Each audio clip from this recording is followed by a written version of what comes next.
Last week, I had the opportunity to take an amazing trip to Salzburg with someone who knew the city really well. I saw so many things that I don't think I can comment on all of them, but I will try to give a sample. The first stop was a really nice hotel on top of one of the hills surrounding the city. The views were amazing, and while I could never afford to stay here, I at least stopped for a drink and to admire the view.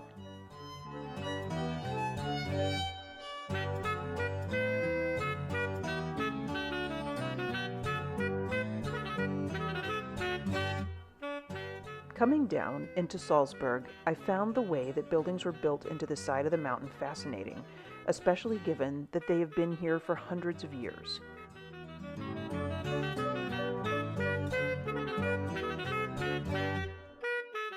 Many of the streets in Salzburg are narrow, allowing only for pedestrians, but the signs over the shops are beautiful and there is something interesting around every corner.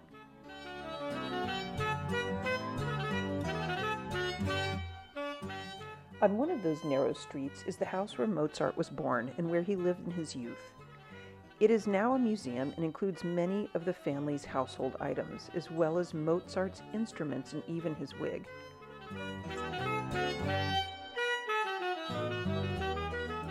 Since I was there, I of course had to use Mozart's restroom.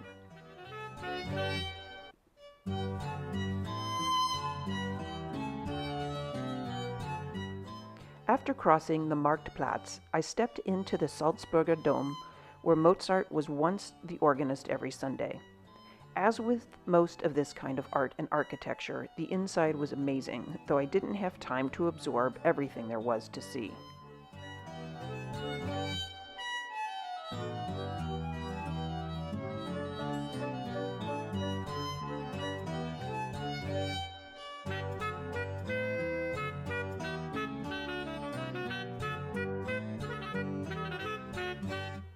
Next on the list was a trip up a mountainside in an only somewhat terrifying tram to see Hohensalzburg Fortress, which sits atop Festungsberg. The iconic fortress is visible from nearly every place in Salzburg and is one of the largest medieval castles in Europe. Of course, the views are amazing, though I admit I was terrified to go too near the edge. It is such a large structure that I nearly got lost, but eventually I found my way back to the tram and back down the mountainside. After this, we took a car ride up another mountain, stopping at a beautiful restaurant and guest house to take in the view before continuing on upward to some of the highest peaks in the area. Apparently, paragliders jump off the side of this mountain, but I was happy to keep my feet firmly on the ground.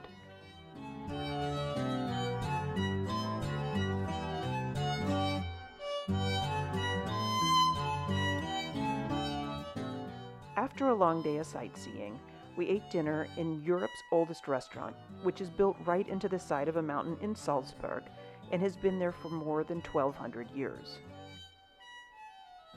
On the way out of town, we stopped one last time below the hotel where we'd begun to look at Salzburg at night. It was an incredible trip, and I can't believe I was able to see so much in one very busy day.